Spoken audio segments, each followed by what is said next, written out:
Up the two here. These two are indeed rhododendrons, okay?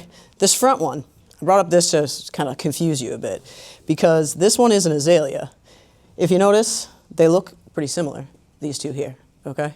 So I wanted you to be able to see them out in person, not out in the landscape quickly, okay? So that you'd know that one, the PJM is a smaller leaf. Things to know about that, that was actually bred and developed here in Massachusetts. The broader leaf, what you should know, this is huge, okay, for the most part. There are some specimens out there that they've bred that are a little bit on the smaller scale, but these are the ones that you wouldn't want to be suggesting in front of someone's door, near their door. It's going to encompass the whole thing over time, okay? But what you really want to know, PJM blooms a little earlier in the season for the most part, as opposed to your broadleaf. It takes on a purple or bronze color through the winter months, okay? And so do a handful of your azaleas. In particular, Hino Crimson, that's a really popular red one. It gets that bronze color. People who don't know enough about them, come spring dormancy, are like, my plant died over the winter. If you can go up to it and you can scratch the stem and you can see green, it's not dead, okay? So the more you know, the better. Other things, if you see these and they have this big bud, the flowers, you shouldn't be pruning, okay?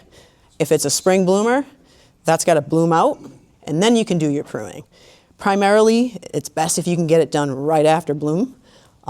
If it's in the fall, it shouldn't be a widespread cut, okay? Because these blooms, they're going to be there in the fall to bloom in the spring, okay? So any pruning in the fall should be more of a corrective pruning, a branch that's a little out of place, and you just want to shape it, okay? Lighting, best in a partial sun. Morning sun is best, avoiding that late day heat. You can see them in some more full sun settings, but you're gonna notice the stress on the plant, okay? These guys, in particular, PJM, they're all over the Shaw's parking lot, okay, over there. When they're in some sun and it's too much sun, they often get confused, and you'll see them blooming in the fall a little bit, okay? Other things, protect them from open wind. If it is in a nice open wind spot through the winter, this big leaf is gonna end up with burns, or actually the whole leaf will dry out. It's desiccation, okay? And it won't necessarily be obvious through the winter. You'll see it as soon as the plant warms up and should be actively growing. All the color will drain and they'll slowly fall off, okay? You can come back from that, but it is a long process and the shrub doesn't look good for a while. So things you can do to avoid that, there's a spray called Wilt Proof or Wilt Stop. That's actually just pine resin. It just puts a little bit of a wax cuticle over the leaf, so when the wind comes by through the winter, it can't penetrate through, and it keeps the moisture in the leaf.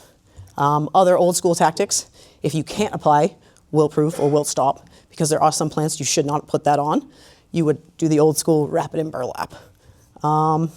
That's kind of the gist of it. I don't want to keep you for too long, but I did want you to all see these because they are something you're going to see a lot in the landscape.